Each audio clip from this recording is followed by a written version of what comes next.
This week on Sosbans and Sidesteps, is the Scarlets season over as we review their game up in Edinburgh. Another fantastic win for Brython Thunder. The streak goes on.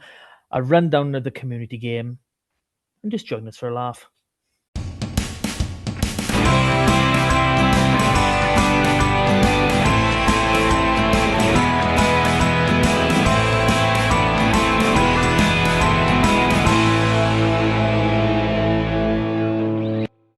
Hello and welcome to this week's edition of the Sosbans and Sidesteps podcast. Joining me, Big M, as always, the one and only Mr. HG Rugby, Hugh Griffin, and fully blown Jonathan. Oh, new John now. He's new John now. It's new John.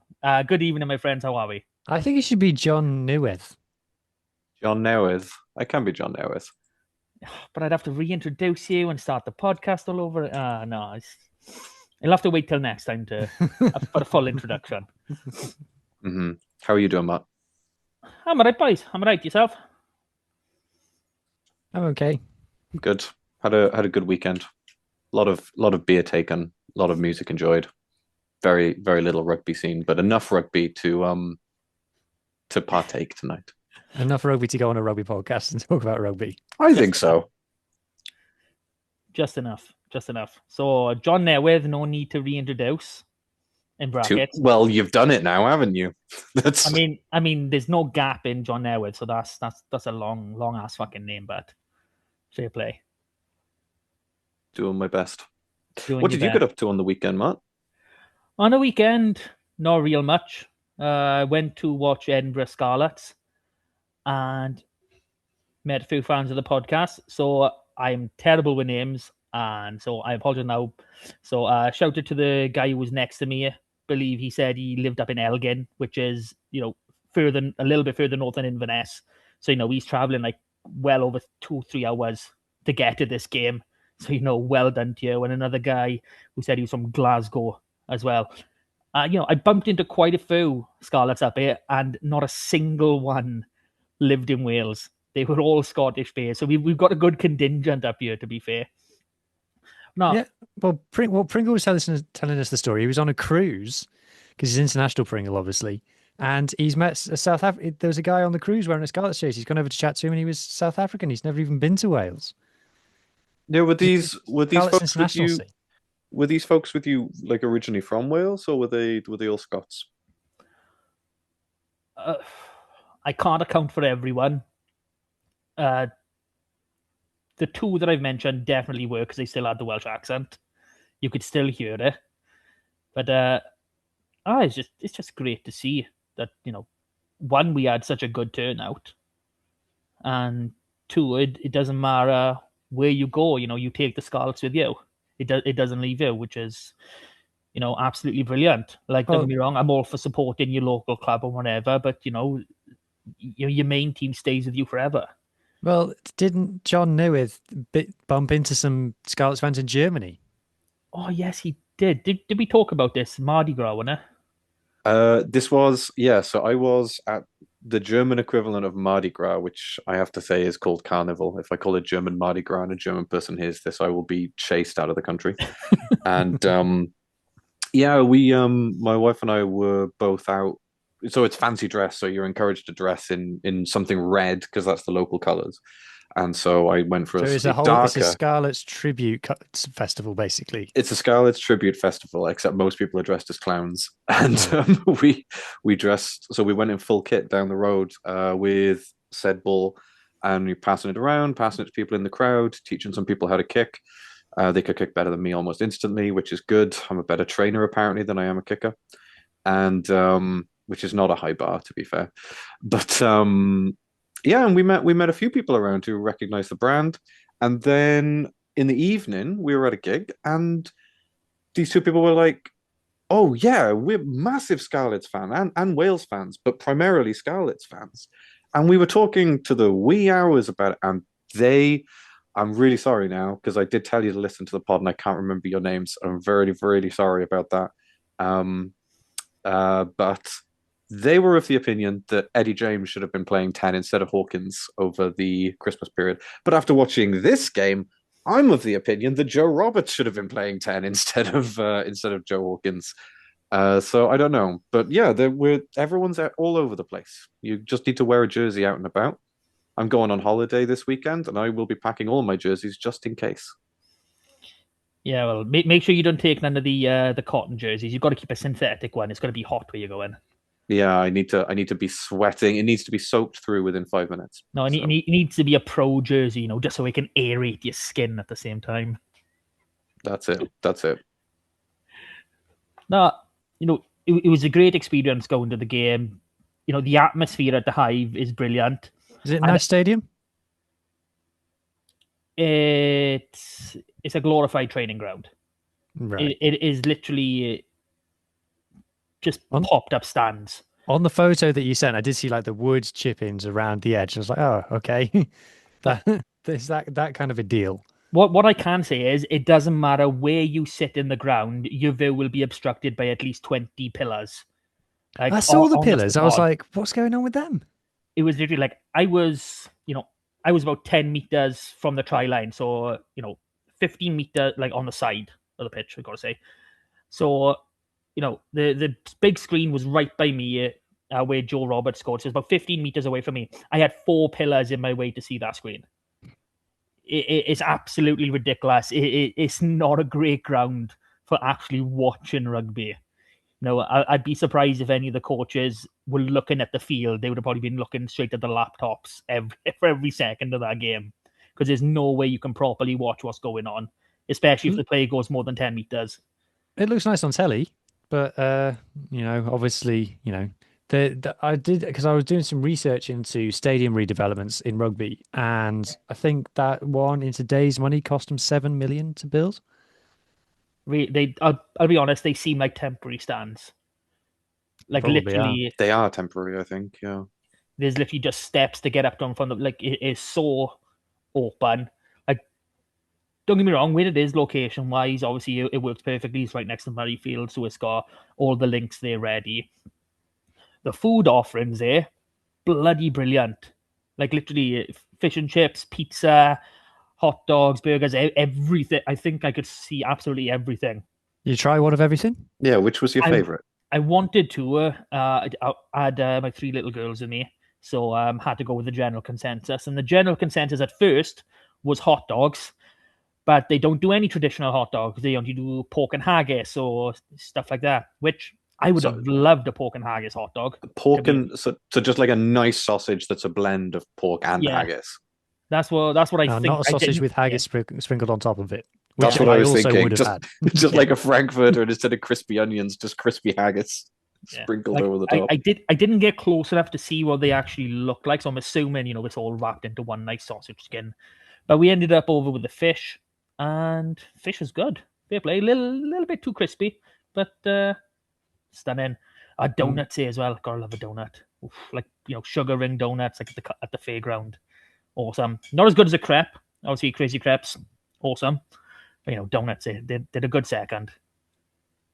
And you've now joined the noble fraternity of people who have gone to Scarlets away games in the 25-26 calendar, or the 25-26 season, and seen us lose. Yes. I've done that twice.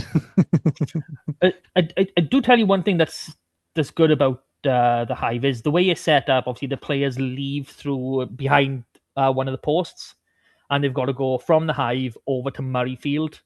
Yeah. Changing rooms. So they set up 2 barriers right behind there, so you can you all stand there and just watch and talk to the players as they come through. There was a thing on the URC of Holly Davidson, because she was running the line. First seeing all the fans, you can just see my missus' hat at the back of the very, very last clip of that, the little yellow hat right in the mid corner. If you fancy having a look, get a photo with Holly. Oh no, you couldn't get to the front of the line, man. No chance. It was rammed. Like literally, you have to be in that stand to have a chance of get in front and center. But it was pretty funny. You had this group of teenage boys literally down the bottom of every player that comes past. Oh, can I have your shirt? It's my birthday. There's all different stuff like that. It was awesome to see and hear. I think what's his name? I can't remember his name. Sykes, the Edinburgh lock. Someone asked him to sign something but didn't have a pen. He went searching everywhere for a pen and couldn't find one. So fair play to the lad. He went looking. Like he like crossed the sides, he went back up and down.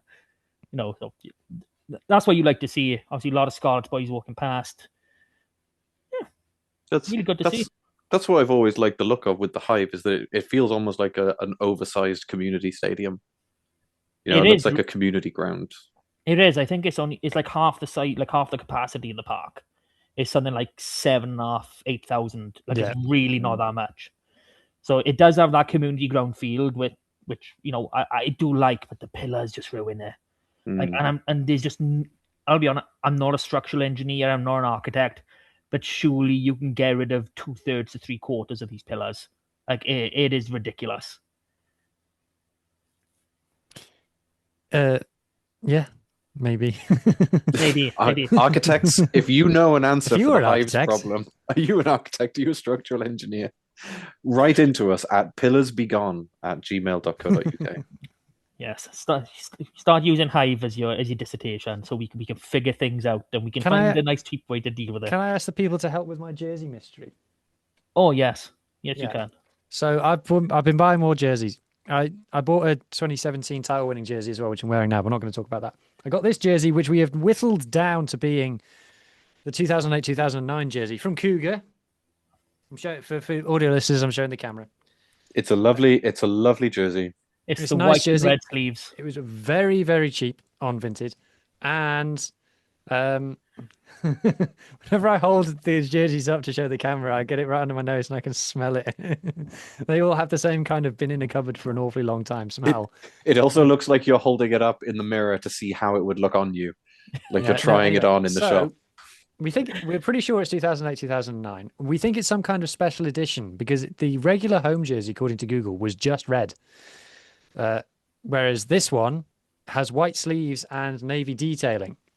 So show the back as well, because the back is the bit that I thought was really. You got the blue collar, you've got the blue lines on the wings. Yeah, it's 100% got to be a European jersey, and it has 100%. to be. It has to be that season as well. It has to be a 2000. It can go either way. A 2008. We think it's the latter, but yeah, we think it's 8. I'm pretty sure it's 8-9. Pretty sure it's 8-9. But we don't know what the special edition of itness was. So if you know, write in and tell us. If you're a structural engineer and you have an understanding. And to further our kit talk, we have since learned the chocolate quarters that we showed last week was in reference to our 1883-84 season, which we started the year with the chocolate quarters, and then it was the Easter weekend of 1884 that we wore full scarlet for the first time. So, because someone was looking at the chocolate quarters going, we've got to be able to come up with something better than this, boys. We can't spend our entire lives watching a rugby team playing in chocolate quarters. For God's sake, someone come up with an idea. But the irony of getting rid of the chocolate on Easter, of all of the times to get rid of it, when there's Easter eggs and all about switching to scarlet, then still glad they did.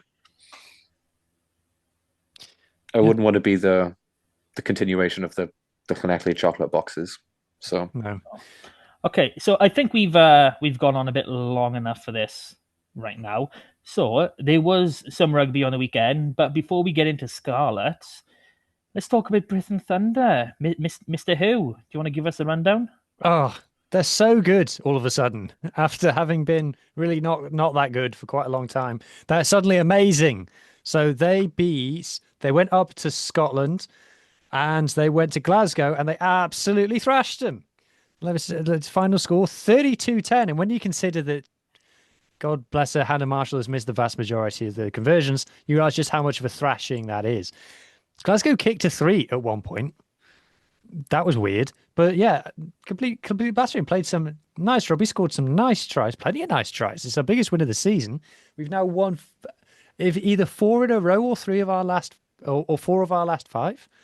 And star players all over the pitch. I'll bring up the team sheet in a minute, but I just want to focus on Sarah and Lockwood for a second. I'm a big Kira Bevan fan. Always have been, always will be. Mark, correct me. Is Kira Bevan a Scarlets girl? I'm going to say potentially yes, because I need to look at that. I know that Fionn Lewis is a Scarlets girl. Yeah. But anyway, Sarah and Lockwood, player of the season. She's been absolutely excellent. You don't see nines do this very often in the women's game. Snipes like that. Love watching her. Seren Singleton, I think it is on the wing as well. Loving watching her play. If I bring up the team sheet, basically just pick as many Serens as you can. But the team sheet, so there has been quite a lot of churn in the team, which is kind of a bit. You are wondering how much is it that things have been improved and how much of it is down to Ashley Beck improving the team and how much of it is they just brought in a load of PWR players. So you got Lisa Neumann at fullback, Morley Wilkinson and Courtney Keats. In the centres, obviously Hannah Marshall, like I said, starting at 10. You got the two Serens at 9 and 11, respectively. Into the pack, you've got Gwen Crabb and Natalia John in the second row, Kate Williams at 6, Branwen Metcalf at 8. And it's just a bit more star power. Now, to be fair, we did have Cecilia Tuipolotto in the team at one point in the season when we were getting thumped. But just really happy. And now we're into 4th in the league, which is in the playoffs. And guess who we're playing next? We're playing Gwalia Lightning at the park. Whoop, whoop. Final game of the season, isn't it? Final game of the regular season. And if we win that, I don't think we can go above them because of points difference. Because I think we've got to beat them by 40 points to go above them. Simple. Easily done. Easily done. Gwalia, having started the season very strongly, are having a bit of a struggle at the moment. So I think they're there for the taking. And I'm looking forward to this. They did lose to the Wolfhounds by 45 points. So who loses to the Wolfhounds? Who even does that? Embarrassing. It's so old-fashioned, so old hat. So never catch my team doing that. So I'll be honest. I do think we'd overtake them because surely the tiebreakers would start with games 1, and we would have won 5 and they would have won 4. So I don't think points difference should come into it. We get a 5-0 win. We should move over the excellent question. And that means go into Clovers to beat them again. Yeah. Have we beaten the Clovers? I don't think we have. But yeah, we did. We beat them 14-5, didn't we? No, we beat Wolfhounds 14-0. Didn't we beat? We lost to Clovers in Ireland 12-29, and I don't know, in the park by 3 points. We lost to them by 3 points in the park.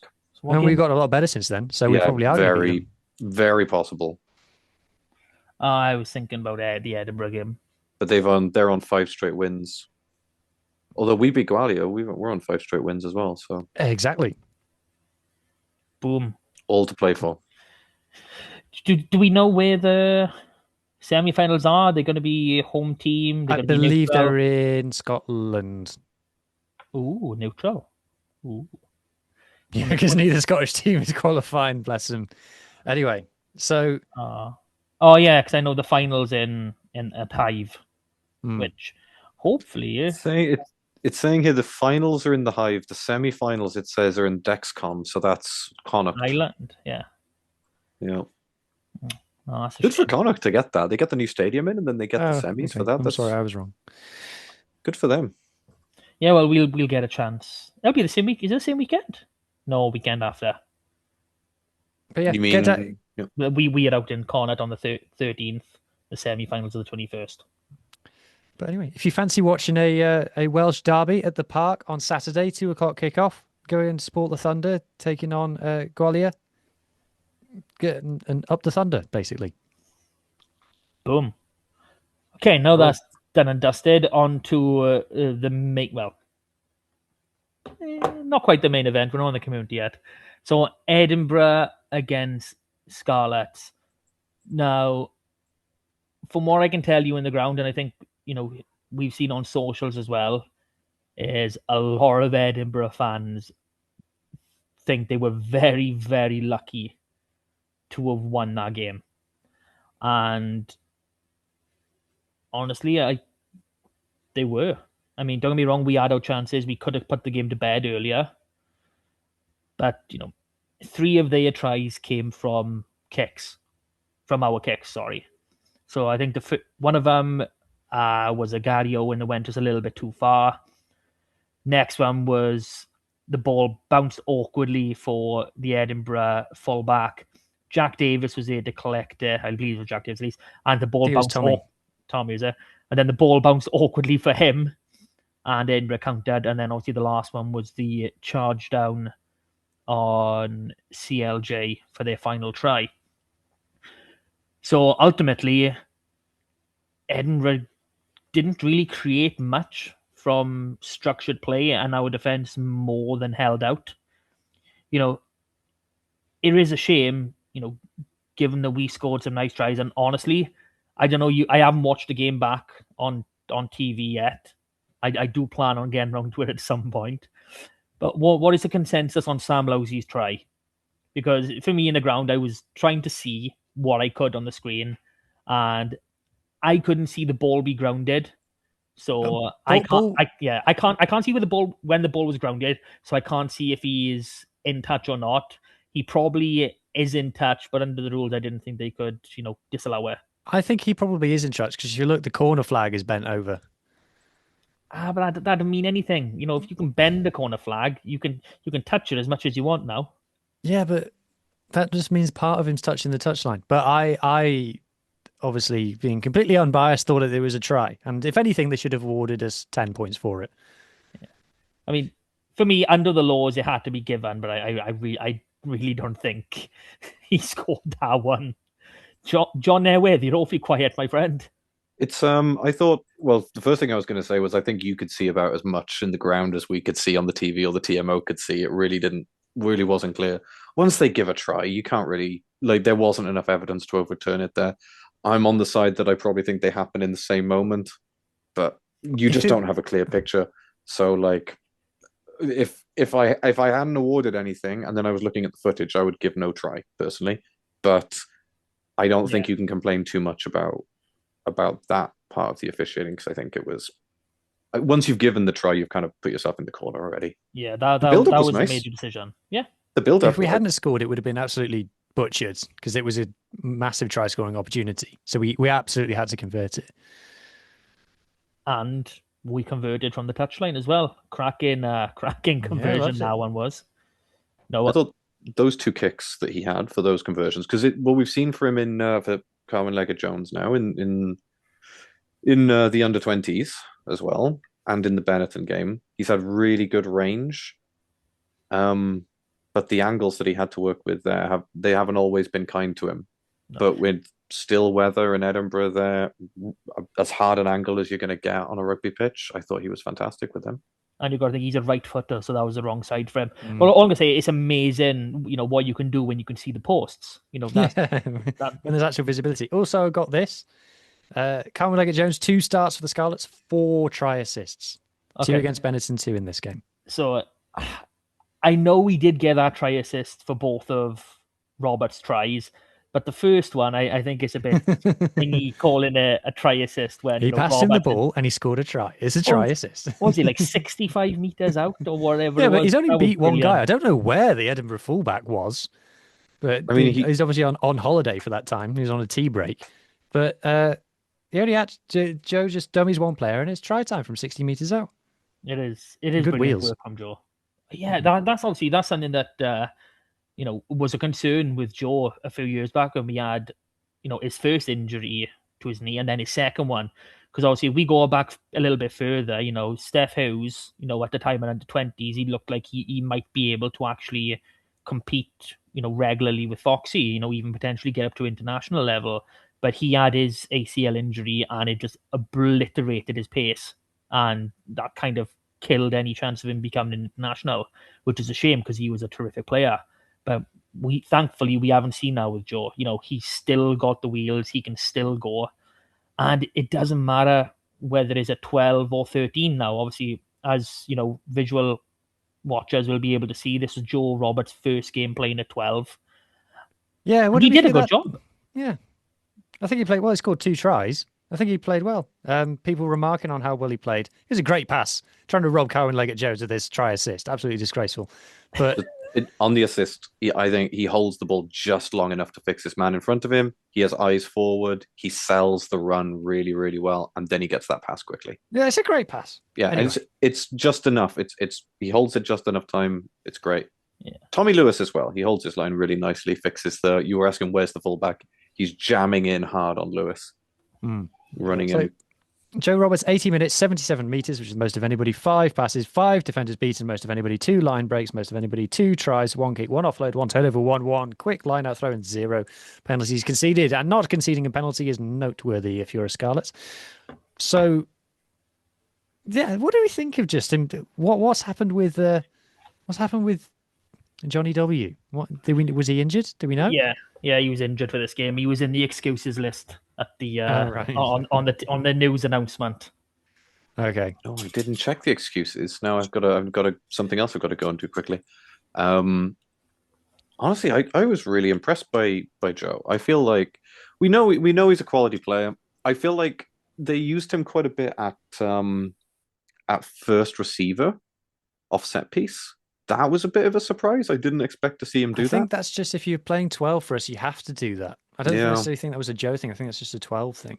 Yeah, but I realized when I was watching it that I felt, especially when there were a couple of times off set piece where Carwyn Leggett-Jones was first receiver, then it went out to Joe.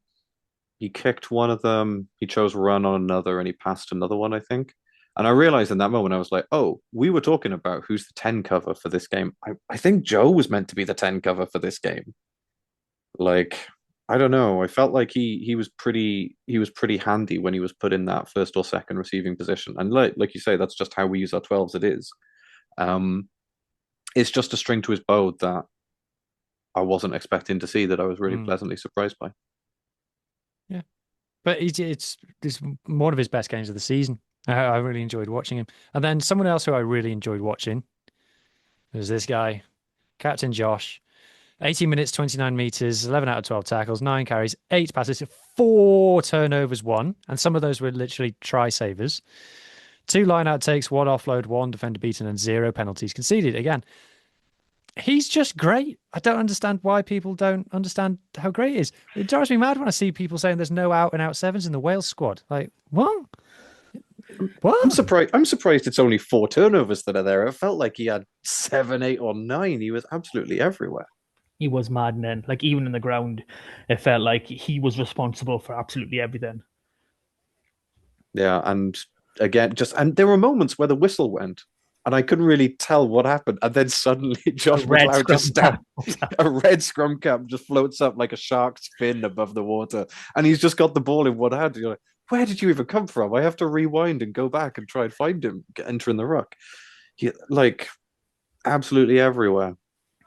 And generally, I thought all of our forwards stood up really, really well in this game, especially in the set piece. Scrum was tough. The line out looked fantastic. Well, the line out was brilliant. That was like we had Vivita back. We were, I think, 4 line outs we stole off them. Yeah, Max Douglas was an absolute beast in this game for that. Yeah. Mark, what happened with the scrum? Because we were on the wrong side of the referee's calls. Kems didn't last long in the match. Honestly, I do need to watch it back from this angle to see what was happening. But from what I could see in the first half, and you may even hear me on TV shouting at Holly for this, but you can see the Edinburgh tight head binding on Kem's arm. And he really struggled. Obviously, it was Darcy Ray, wasn't it? Played 3 for Edinburgh. No, he is, he is a top quality scrummager, not saying anything against that, but, Kems probably should have worked him out a little bit quicker, trying to get it sorted. I don't know, Darcy just made it really uncomfortable for Kems. There was one penalty where Kems clearly, and I mean it clear as day, he hinged, and we got the penalty. So I weren't complaining about that, not for a single second. It was a tough day at the office. I can't really explain it properly without looking back on it. From first choice pack as well. From what was a bit clearer on the TV footage was Venter he was under Henry Thomas the majority of the time, and it really felt like that's where a lot of the popping up was coming from. He had a really solid position, and he wasn't getting pinged until they started collapsing on a pre-engage. There was one where Edinburgh stood up and they got the penalty. Yeah, and I was like, Dave stood up. It's a penalty to us. So there was a few of them, and more often than not, they should be resets. It's quite difficult to say who's responsible for that. You get some players that just drive exceedingly low and upwards. Well, obviously, you gotta drive straight. No, it's just basic things. It's going to come. It would definitely come under scrutiny today. And Elias is our strongest scrummaging hooker, but he doesn't make that much of a difference in this game. Like to say that the scrum would have gone a different way, would have been better. Probably maybe one or two penalties don't get given up, but other than that, there's not a massive difference being made. But we had 3 locks in the pack, so that was a bit worrying. We're quite chipper considering we lost. The thing that really annoyed me after this game was I was like, Edinburgh aren't good. I didn't think that they played well. I can see why Edinburgh fans are so fed up with this team, especially in the first half. I was watching them when they had the ball. I was like, it's such dull rugby. I thought we were way more exciting ball in hands. Yet we lost. And so I was like, what have we done to lose this game? I can't, because I don't think we were the worst team. Was it just they scored 2 tries after half time? And it's still the biggest problem that we've had all year is that we are 12 rounds into the URC and we still haven't registered a try bonus point. We cannot score more than 3 tries in a game. Yikes. For whatever reason. And both against Benetton and in this game, we were going for the 4th try and we got held up over the line. And then that was our last chance in the game. It's so frustrating. Yeah, I think that's about as far as we can go. Is ridiculously frustrating, especially when you look at the attacking talent that we do have. Like our back line, even in this game, considering we've lost 6 backline players to Wales, and what we still put out is absolutely ridiculous. Strength wise, obviously, I think a lot of it will come back to the kick in, and the fact that 3 tries of Edinburgh's tries did come from that. That's not to say Karen Leggett is responsible for that, or that a different 10 wouldn't have made it. For their first try, that guy, I was calling for him to do it in the stands. It was 100% the right decision. Just the execution slightly off, and I don't know if it was our scramble defense or what. That just once that ball went free, went a bit wild. We really, really struggled, and I don't know if that's down to maybe communication between the back lines. Maybe obviously Joe Roberts' first game at 12, Max at 13. That's not a partnership that's ever been done. Even though this was Roberts' first game at 12, this is the first game he's played with Max Page outside him, or even inside him, we should say. So that's a massive one, to adjust to him. Page, his strengths at 13, it isn't his defense as of yet. He does a great job, but it's not quite up there to where even Eddie is right now, never mind where Joe is. When you think of the 9, 10, 12, 13, there's Archie, who was the oldest one at 22, apart from Joe. And then you got Carwyn, who's obviously 18. I nearly said 12 then, 18. And then you got Max, who's 21. Yeah. Crazy. It is ridiculous. It's really exciting to think that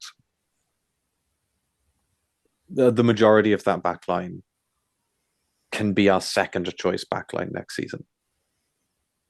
Realistically, it depends on where you think Archie is going to stay in the rotation going into next season. Archie's number 1 for me, clearly number 1. Yeah, I think he's number 1. I think he was absolutely outstanding in this game, but I think you could see Archie going into. I'd like to see Archie starting potentially and see Gareth Davis coming off the bench with Carwyn Leggett-Jones at some point. But I just think it's really exciting that there's so much youth behind the pack at the moment for us. Was that a mistake not having Cowder on the bench? I think that was a mistake, yeah. If it was a home game, not much of an issue, but when you're away, you want that extra leadership. But not to say that Dane didn't do his job when he came on. I thought Dane was... Dane didn't kick, though. Dane only 1 kick since he came on. For me, I would have left Archie on. When they took Archie off, I didn't really understand why they took him off. I would have left Archie on, although I was pleasantly surprised with Dane's service when he came on. Yeah, tactically, he wasn't as good. I feel like Archie was really looking to get any advantage outside of his pass that he possibly could. He was looking for quick taps. There were a couple of times he was looking. I mean, he had one chip come off. He tried a Gareth Davis style banana kick at one point, which didn't come off. That was charged down. But he was industrious. He was looking for any edge he could bring the team, and we got into the 22 solely from his actions at I think 2 or 3 times. I think 2 chips and a tap and go, and that is the sort of, when I saw how many 22 entries we had in this game, I was like, I didn't feel like we were there so often.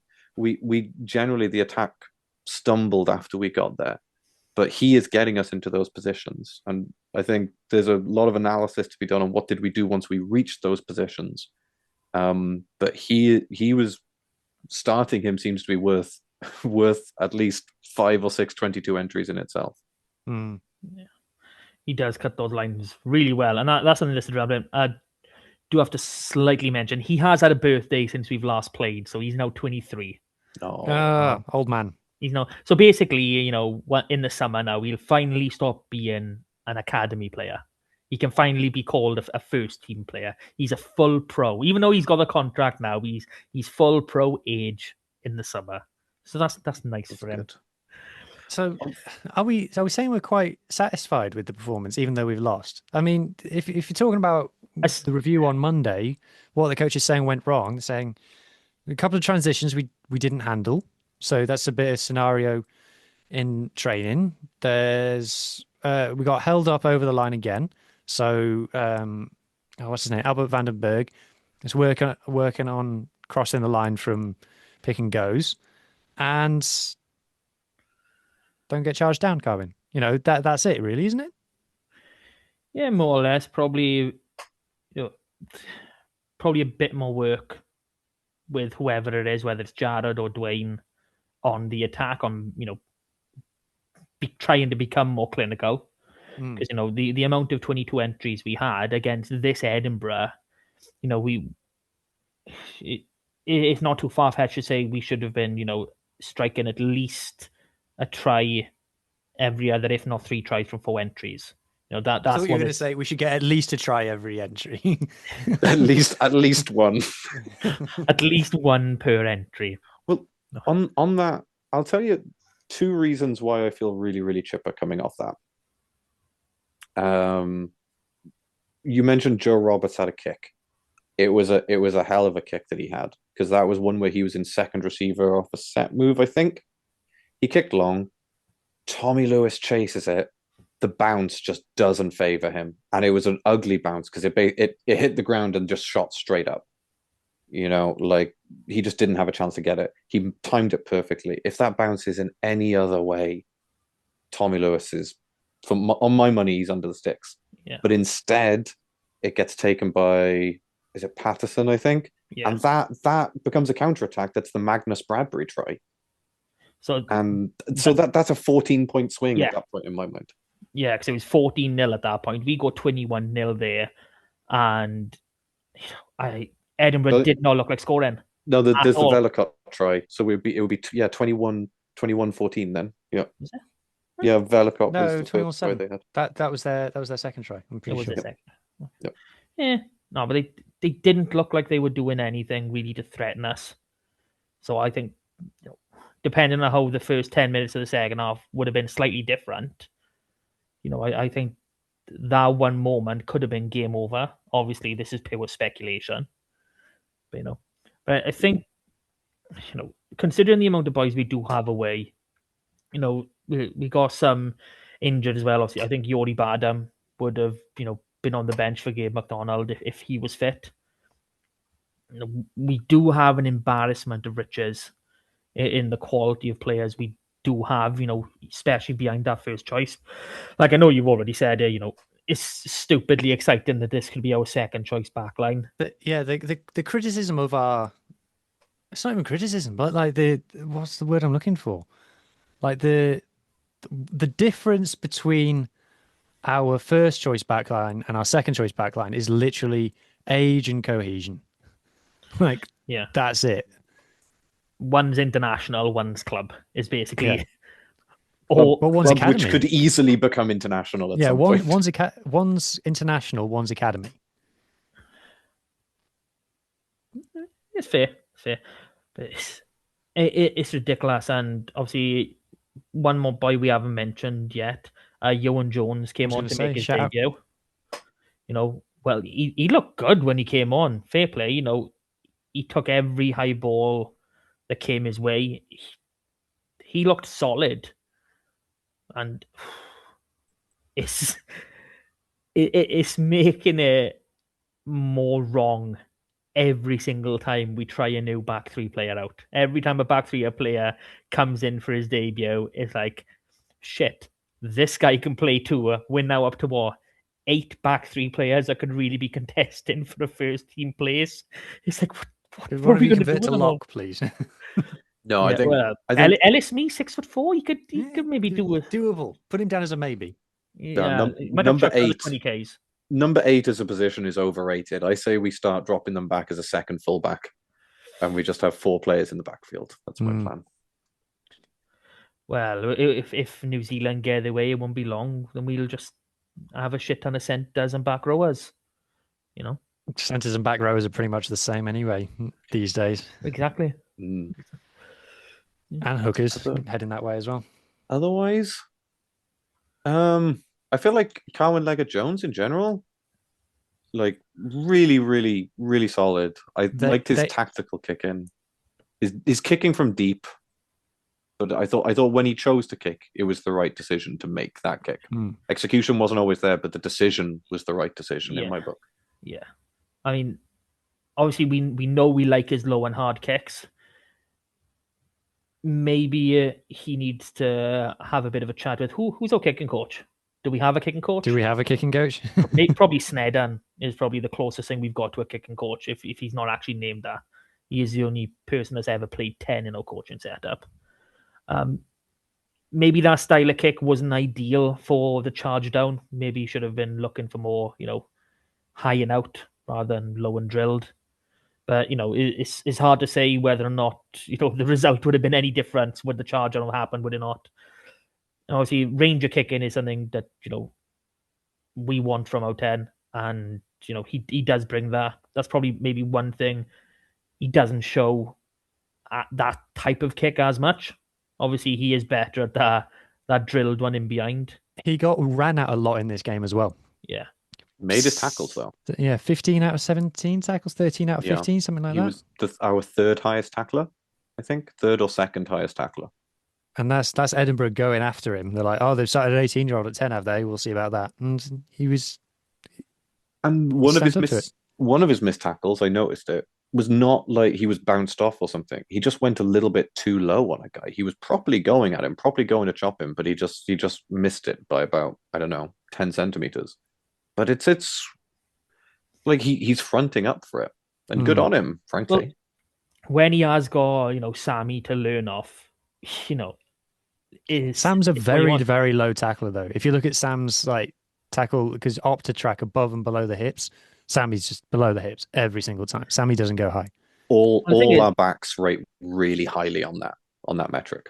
Well, the thing is, especially for now, Carwyn's generation, that should be the style of tackle that they're coming into. It should be legs, because all the way through the age grades, that's all they're allowed to do. It is like, I can't remember what age it goes up to now, but you're tackling below the waist for vast majority of your age grade rugby. So it's still a shock that obviously the professionals are allowed to do it higher, but the amateurs are not. But it's something we're probably going to see a lot more of when the younger players start coming through now, where they've spent at least 5 years tackling that low. We are going to see it. It was I'll be honest, that pass for Joe Roberts was for the second row was bang in line with me. Perfect. I wouldn't even say it was aggressively flat. That was nowhere near forward. On the first time I watched it, I thought it was forward. Second time I watched it, I thought it was forward. Third time I watched it, I was like, oh no, it's actually spot on. It's a banging pass. Fair play. In my notes, I wrote, was the pass forward? Probably, but Mart was there and he says no. So I'm willing to defer to you on it. Yeah, banging line. Oh, lovely pass. On the charge down, if you're playing 18s that fly half, 18-year-olds that fly half, that shit's going to happen. Like, one thing I can say is I did see him in that little tunnel running out at the end, and he did not look bothered whatsoever. So, if it was bothering him, no one could bloody tell. Because he came out smiling and looking, happy as Larry, like. So, fair play to the kid. And we should be protecting him, for situations. I guess we've got to expect these mistakes to happen. And you've also got the argument of, was it really a mistake? Could he have done anything else to avoid it? That's probably something that's come in the analysis today. Yeah, because that is ultimately the game decider. 19-all at that point, isn't it? I'll say I think he made, like, I think if you wanted to say, like, the three things that went maybe wrong for him, but I think they were the right choice. Like that kick is one of them. He made the right decision after another, not even another season, but after a couple of games, that rather than a kick becomes a tuck, turn, and kick, because he knows that charge is coming with experience, doesn't he? That comes in time. The drop goal, really like that as a decision. Didn't come off for him. It was close though. It was close. It was a great option. Yeah, fantastic option. And the third one, when he picks Tuapoloto's kick up off his laces, off his left boot, and then swings around in one motion and kicks it in the right, and it's off his right, and it's almost a 50-22. Again, just the bounce of the ball doesn't fall for him. Those were three. I mean, okay, the drop goal, not because that was halftime then, but that not 50-22 gives them a scrum, obviously, from where he kicks it, and the charge down. Yeah. So, but they were the right decision, is my point. Yeah. I think he made the right call. Basically, those are experience. That is 100% experience. He will try those kicks. He will try to get every goddamn inch out of a kick he can, and this is the age for him to do that, to properly find his range. And he was like, a couple inches off, and obviously the charge down, he's not going to be used to having players chase after him that fast, that quick. So that is, that's a learning curve. So, great game. Great game for him overall. And that charge down comes from as well. So was it Goosen who gets that? Patterson. So he kicks before that to Patterson from deep. And sometimes his kicking from deep, I think it shows that he's maybe not used to a back three that's as fast and as mobile as the previous levels he's been playing. Because he doesn't always find grass when he does that. That'll come in time as well. Because Goosen then has time to pick his kick and pick his run. Because there's no one challenging him once he gets that ball. And so there are a few moving parts in that charge down, but ultimately it's going to be experience. And I don't think I'd want him to play, like you said, I don't think I'd want him to play in any other way right now. No. It's like, he's going to be starting against Connacht. He's going to be starting against Zebra. Because even if Sammy is fit for Italy, I don't think there's any way that we play him the following week. It just wouldn't make sense in my mind, at least. So, he's got at least another 2 games pending Sammy's injury. So, and, first, anyone starting their professional career, every single minute you're on the pitch is absolutely massive. For your first 1,000 minutes, it's every second of them is huge, because you're learning so much all the time. And, the more we can get there, more we can get out of him right now, the better. Well, that kind of brings us onto it, because with that defeat, the season's pretty much over. We're out of the cup, and we're not going to get in the playoffs now. So what do we do with the rest of the season? What do we do with this selection? Are we just going to try and play our best team every week and try and win games, or what? Because the other thing is, we talk about building for next year. We don't know if Nigel's sticking around yet. No. I mean, for me, for Connacht and Zebra, players available, and obviously we're going for the win.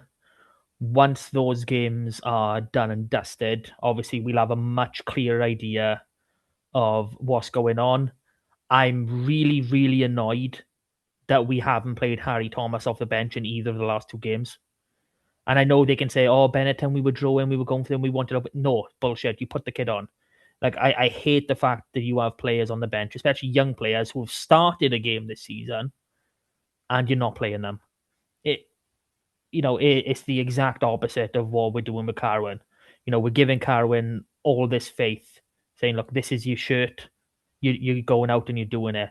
We're basically telling Harry, "Oh, you're not good enough right now. You're just gonna injury cover." That's not the way to get the best out of young players. That's not the best how to get out of any player, really. If it was Kirby Mile, then 100% I could understand.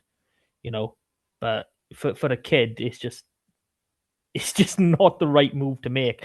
Same as Gabe McDonald, obviously the other end of the pitch. But Not putting him on. with Harry Thomas, the thing that worries me about is that means that we have two hookers in the squad. Yeah, Like that's a worry. If they need to play him, he needs to have game time because it's very likely that Wales do something that breaks Elias.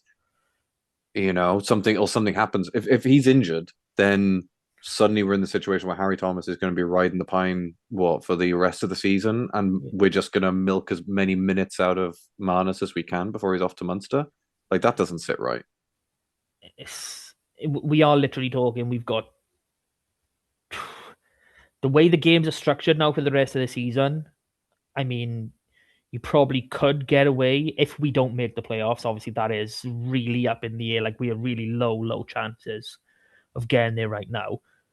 But you could probably get away with playing Marnus every single game because obviously we've got a week off now. Then we'll have a 2-week break for Easter in 4 weeks time. So it's not as though he's going to be playing 10 games straight. I think it would be plausible for Marnus actually any player to do a full 80 in every single game for the rest of the season. But it's still not the right thing. If we come out of that Zebra game and the playoffs are 100% gone, and we will know at that point 100% gone, then quite honestly, I'd be starting Harry Thomas. Yeah. I'd start him every game. If Isaac Young is recovered from injury in time, I'd be chucking him a game or two as well. Just to, we got to blood these boys because as it stands right now, we have Ryan Elias, Harry Thomas, and Isaac Young on the books next season. There's no news of us signing another hooker. I'd be surprised if we're not in the market for another hooker. Realistically, we need another two if we're thinking Harry and Isaac are not at that level yet. So we've got to blood these bones. Same as Harry O'Connor. He needs a run of games to try and get back to where he was pre-injury level. Henry Thomas is not in the richest vein of form. Archer Holtz is a constant injury worry now. I mean, he seems to be back for a few games and then out for a couple of weeks for whatever reason. We really need to work on this area. Same as Josh Morse on the other side. It hasn't been confirmed yet, but Alec Hepburn is off to Edinburgh. Like it's unofficially official. If you talk to anyone in and around the know. So Josh Morse is another one that needs to be playing as many games as they can. And on that note, I've championed Sock quite a bit, but it's quite clear if you're a young player in that traveling reserve, that third, whatever position you are, if you were literally number 24 to 30, whatever it is on a match day, and you're not getting a minute, your development absolutely tanks. Because don't get me wrong, Josh Morse always had the higher ceiling, but Sock was comfortably ahead of him last year. And we've seen Morse absolutely skyrocket and Sock do meh. So, really need another, probably a same age range as Hepburn to act as our travelling reserve. Let Sock go play with Quins or Drovers, whatever you want to chuck him. And let these boys play. That's the main thing that they need. If we want them to succeed, and we know they're going to be on the books, like Sock signed a new contract for last season, so we know he's here next season. But that's for me that's what this season turns into. Because like you're saying, mathematically it is possible to still make the playoffs. A lot of things need to go a certain way, which makes it very unlikely. But you're right, if the option is there, then you have to go out of hammer and tongs. So I agree with you on that. There's also other question marks like it's surely very unlikely that Fletcher Anderson is going to be here into next season. You would assume.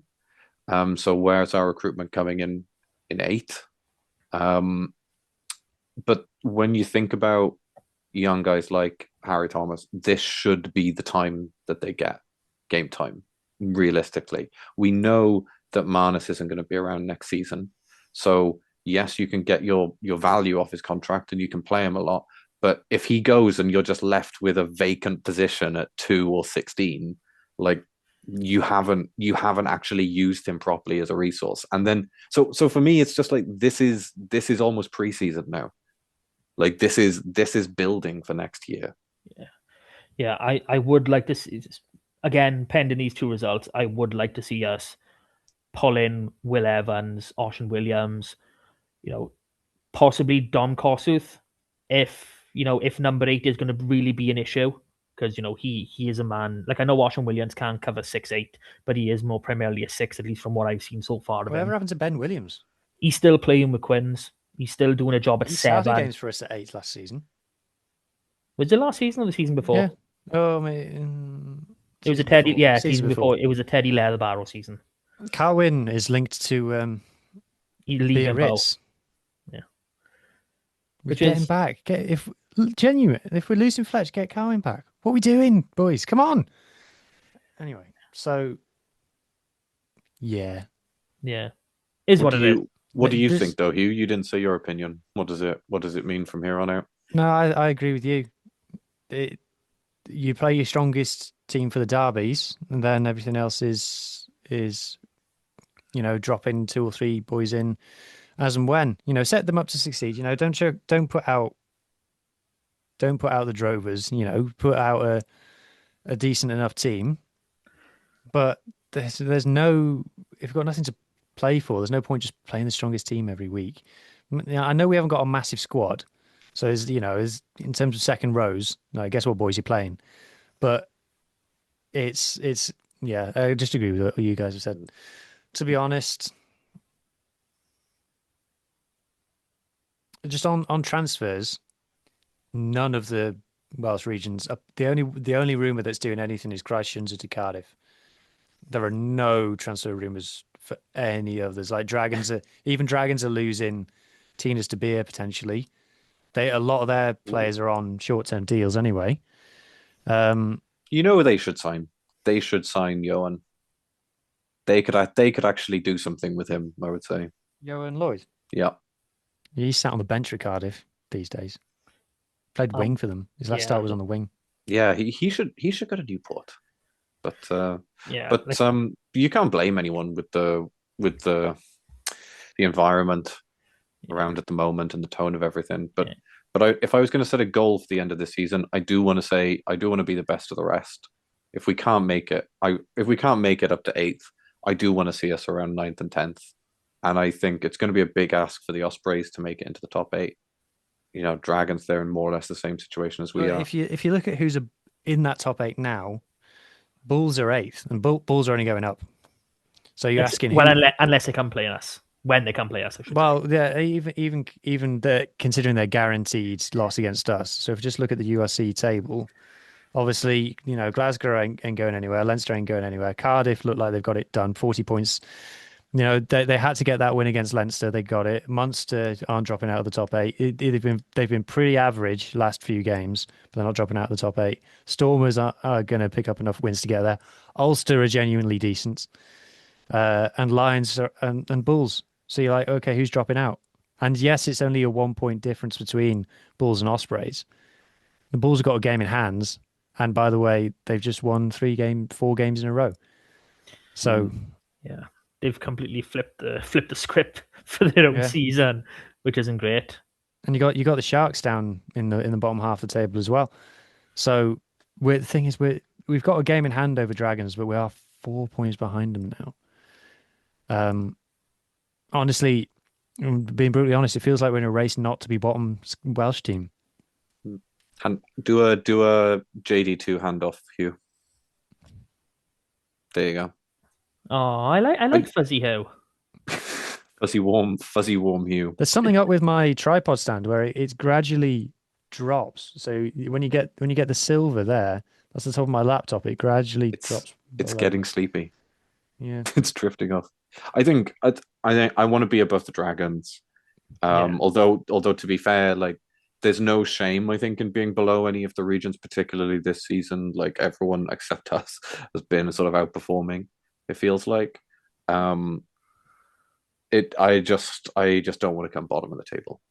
You know, that's Well, we're not bottom currently, and we play Zebra in 2 games At home. at home. I'm going to be there. You are going? Yay. Yeah, the hotel's booked. Best pay for your ticket. Ooh, I was going to ask where you're staying, I but we'll am do that. going to avoid paying for my ticket at all costs, but if I have to, So you I will. see this, people. He will buy his Scarlets merch off Vinted, not from the club, and he will not pay for a ticket. I'll go in the club shop. When I'm there, I'll go in the Amelia. club shop and I'll buy something. And I'll buy a hot dog and I'll buy a drink. I'll do all the things. You buy a crepe as well. Crepes are nice. I'll buy a crepe. Okay, Yeah. I promise to buy a crepe. It's ladies' night as well. That's why I'm going. Ooh, well, ladies' night. The joke. That was a joke. I don't think the missus are going to be happy with that one, but wedding off. Okay. Are we done with this? Do we have anyone else to talk about? No. I'm looking forward to next community for a full hour again. I'm just looking forward to next season where we get the debate when it's okay, so yeah, Sammy's playing really well. Oh, Carmen Legend Jones is playing well. Which one of them can we put at 12? Sammy first, please. I don't want to see 5'8" Karen Legger Jones at 12. It's going to happen now, Carwin. It's going to happen now, Matt. You've by reacting to that and taking it as a serious point, you have willed it into being. I can imagine it's going to be him and Max Page in the center, average height 5'9", average weight like 85 kilos. They're gonna have a fun day. Yeah, okay. Defense will be terrible. Attack will be great. It will be. Imagine the space he'll put Max in. He'll probably score like 5 tries that day. It'll be awesome. Okay, are we ready? Ready? Mm-hmm. Yes. Oh, and share. Can we all see? It's loading. There it is. Yay, happy days. Okay, so let's run through this nice and quick. So still cup time in the SRC. So in the cup semi-final, we had Llandovery at home to Pontypool. Honestly, this game should have been a lot more comfortable than what it was. Drovers were 23-10 up, coming into the past the hour mark. Pontypool fought back 2 rapid tries, 24-23. And nerves of steel, Johan Hughes slotted the penalty to give Llandovery the lead and go into the cup final for, I want to say, the 3rd successive year. Possibly. This is my question. I've got in my head that Drovers are on for the 4-peat, aren't they? I'd have to double check. They did the double, and then I thought they won it last year as well. Okay. I can't really check because I'm on the wrong device. And I don't really want to change. What am I searching? No, I've got it on by ear, but so give me a minute. But the only player we had represented was Tian Sparrow. So, me. So let's have a look. Llandovery beat. Oh, Christ, I haven't got it. Why don't I have it? We won the 2023 Premiership Cup winner. Was it Llandovery? Can you look for it? I'm doing it now. Cup. So there was a plate semi-final involving Carmarthen Quins where they travelled to Swansea, Gowerton. They travelled to Gowerton to play this game for reasons. Quite a few boys involved in this one. So we had Ben Williams, Rodri Lewis, Thomas Williams in the starting 15. Huge shout out to debutante and Cameron Legger-Jones' favourite roommate, Hudson Nevin, for making his debut. Loosehead Hudson Nevin. Big boy as well. 6'2", 113 plus kilos. So, still a schoolboy. He's bringing the weight, and he's currently in the under-20 squad. He's a schoolboy at 113 kilos, 6'2". Wow. Yeah. Can we get him fast-tracked? Beast. I'll have a see if I can shout out to his old man, Tom Nevin. I've been speaking to him a bit. Got some footage of his 2 scrums on this game when he came on. Looks powerful, the boy does. Fair play to him. And also Keanu Evans continuing his conversion to hooker. And if you're watching this on video, you can see that Swansea did win this game 21-5 courtesy of a Matt Prothero hat-trick. But depending on who you ask or what you read, Quinn's lost both halfbacks within, like, I've had reports of the first 10 minutes, the first 20 and the first 30. So I'm going to say in the middle. So they lost both halfbacks within 15 minutes. And for those you already know, they were already on their third choice, 10, and they've only got 2 scrum halves. So very, very hard job.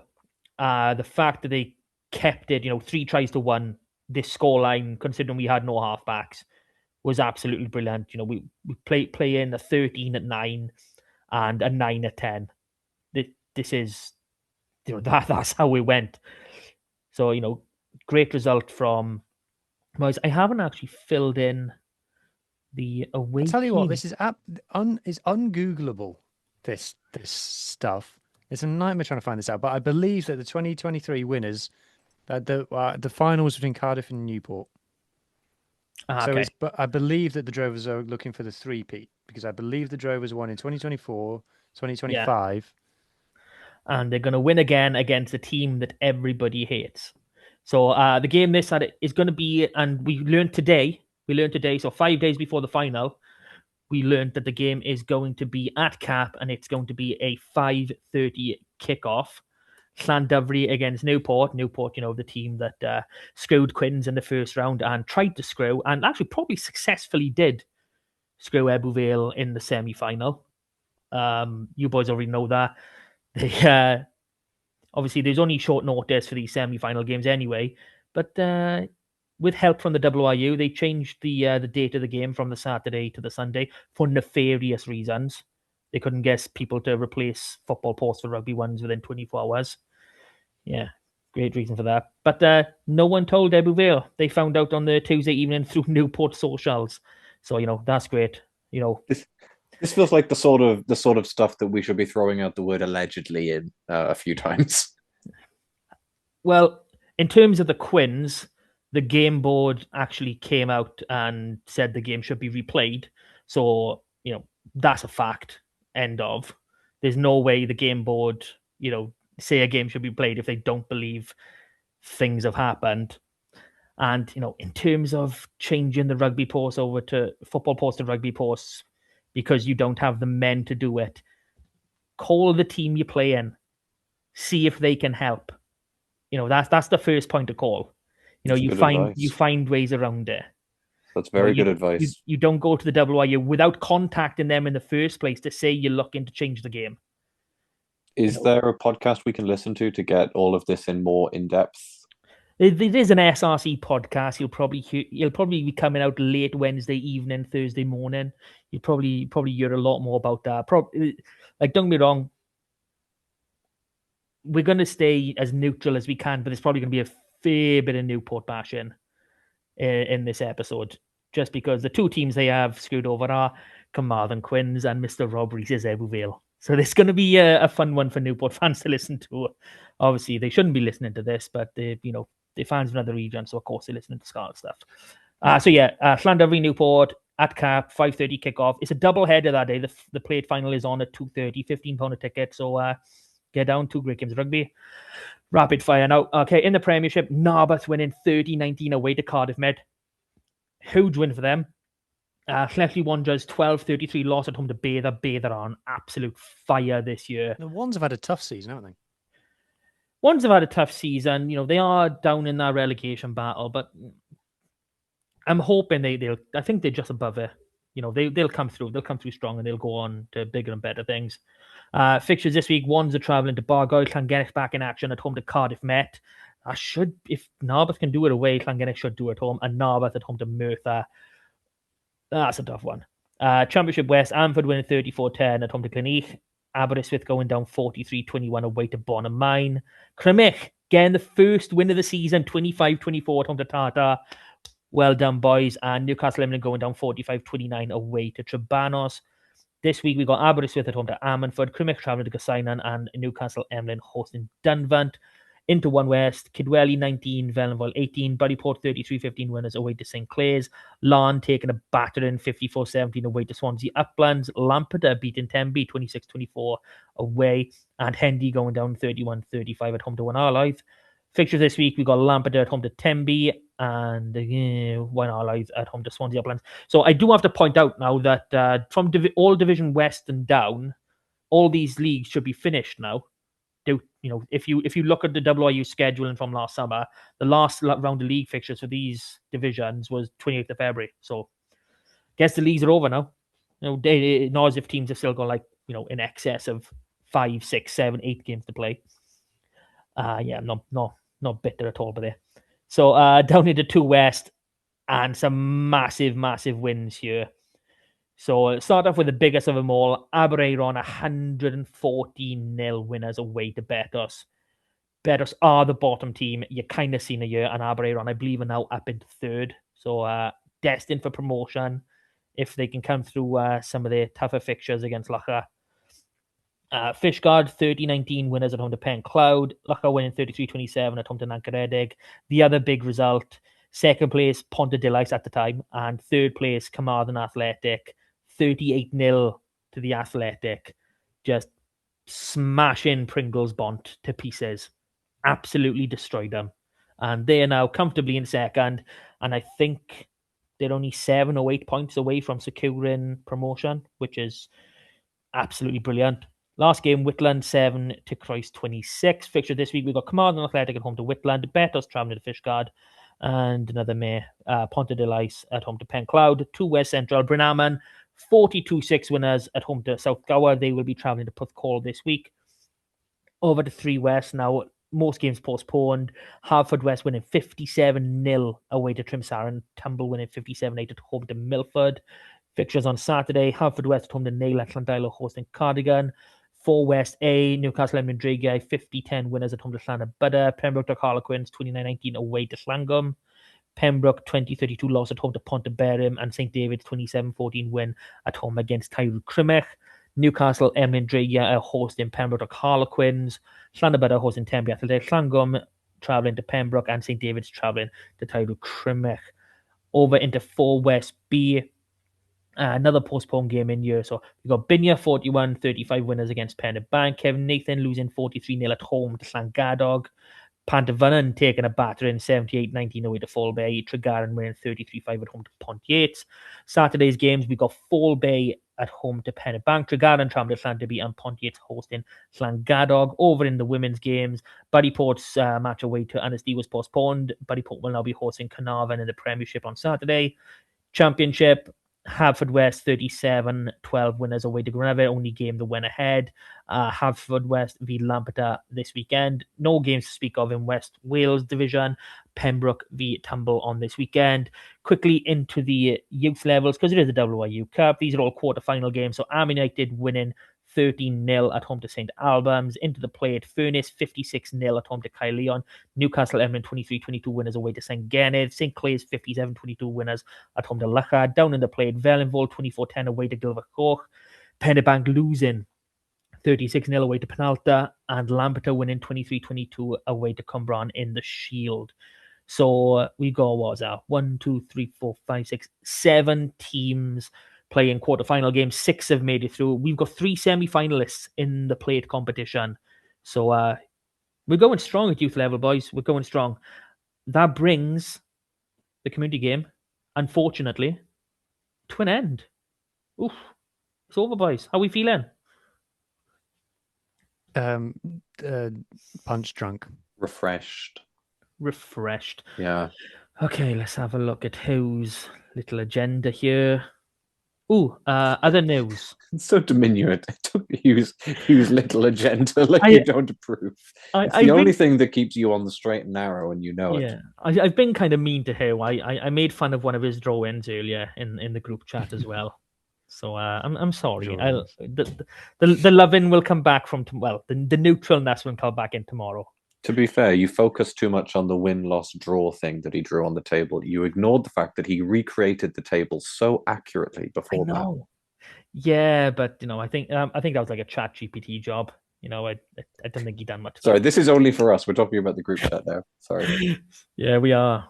We are going a bit beyond. So other news, Wayne Pivac will be back in the Scarlets League next season with Benetton, obviously much, much better than Cornel Van Zyl, who's head coach at Cardiff, because obviously he couldn't get the job.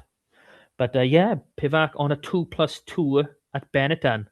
And I'm scared knowing Benetton's budget, knowing how good they can play right now, and knowing how good Pivac is in a club system.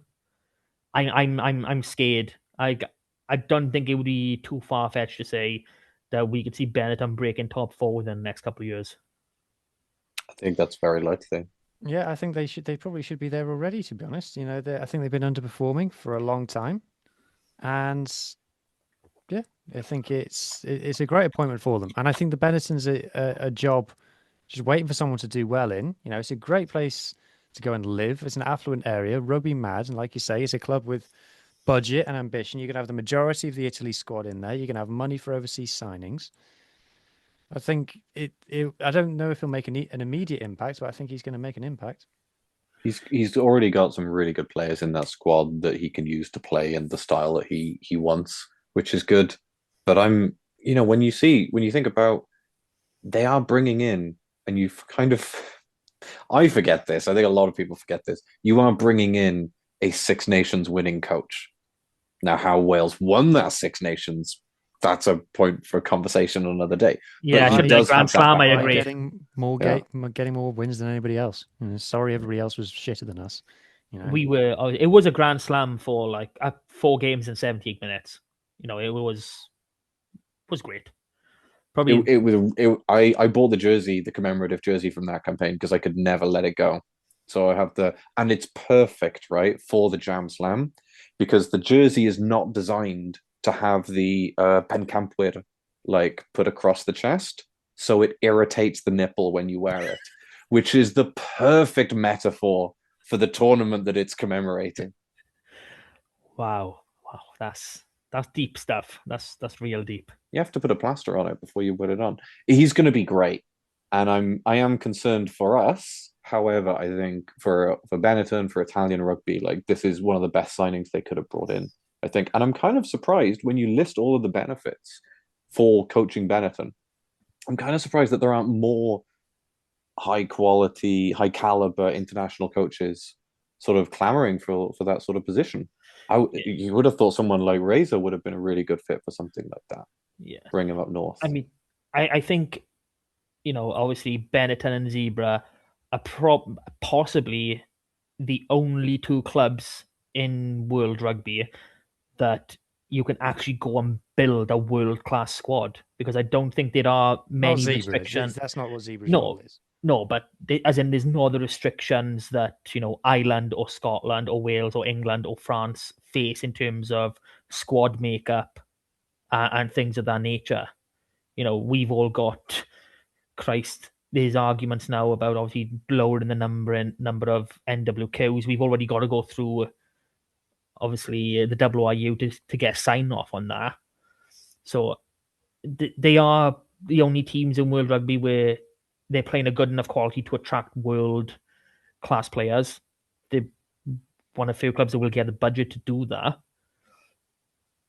It's scary. It's a really, really scary product. Like, I can see the likes of Capozzo and Garbisi, being brought back in, over the next year or so. I don't think so. Garbisi, 100%, because Toulon are chucking him anyway. So he's going. If someone wants him, he's available. So what's the Italian for Galacticos? Because that feels like what you're starting to. Yeah, I'm guessing it's Galacticos. It's 100% a possibility. I'm probably one of the only teams you can actually make a true Galacticos with in the modern day. Yeah, it's exciting. I mean, Newcastle are going to try, but like this, I'm genuinely. We talk about how frustrating it is, obviously, for us right now in the season, but like looking at the table right now, if you're a neutral and you enjoy just watching the league, I think this has been a really entertaining season. It's been a really good season for the URC, and I think bringing someone like Pivac back into it Because now the only thing that's really missing is having the Italians be competitive again this season. Yeah, I mean, they have been not as competitive as they have been in the past, but they've still been putting up fights. So you've brought up Newcastle now. Well, someone did.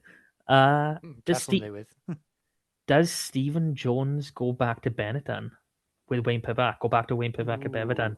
I think that's on the table. Give him Zebra. Give Stephen Jones the head coaching job at Zebra. I don't know. He'd probably go for it, considering. But no, that's a prospect people need to. I think is an actual could be in reality as well. How long did they sign him for? Did they release the details on that? I think it was. I can't. I don't really know what he's doing. I don't know if he's just the attack coach because since he's gone there, I haven't heard anything about him or from him. I would imagine it's all keeping very quiet until Gregor rocks up, and then everything's going to fall into place. But until then, it feels like they're in a little bit of a holding pattern. Well, if Greg is there, then obviously Javan Sebastian's going to end up there, isn't he? Because he just pulls him up from Wales whenever he wants. He's already done it twice. He's probably going to do it a third time. As I have said previously, I believe that the reality where Stephen Jones becomes Scarlets head coach and the reality we are living in is the same reality. So something's going to have to happen for that to work out somehow. Are you suggesting we purchase Benetton and try and wind the two clubs into a single? If we buy lots of Benetton clothing, he'll become confused and end up here by mistake. Are you hoping he's red green colorblind? I've tried to buy Benetton jerseys on multiple occasions. You can never find them. Quite often you'll go on and you'll search like Benetton rugby jersey, and something that will look like exactly what you want comes up, and it's not. But it's a women's thing. It's just a women's top that they sell in their shop. Yeah, I know that women's rugby jerseys exist, Mark, but that's not what that is an I'm Italian women's rugby jersey as well. It is. Yeah. So you're hoping that Stephen Jones, in the same way that you struggle to find a Benetton jersey, will struggle to find his Benetton contract, and then out of frustration will become the head coach of the Scarlets. Yes. I think it's about as likely as anything anything else predicting happening. is going to happen. Yeah, it's definitely a possibility, but he's going to want his own team, really. Yeah. Who is even his own team? What, Johan Cunningham? We're bringing back. I don't know, but if you Byron Hayward, if you're going for your first head coach role, you've got to have people around you that you trust.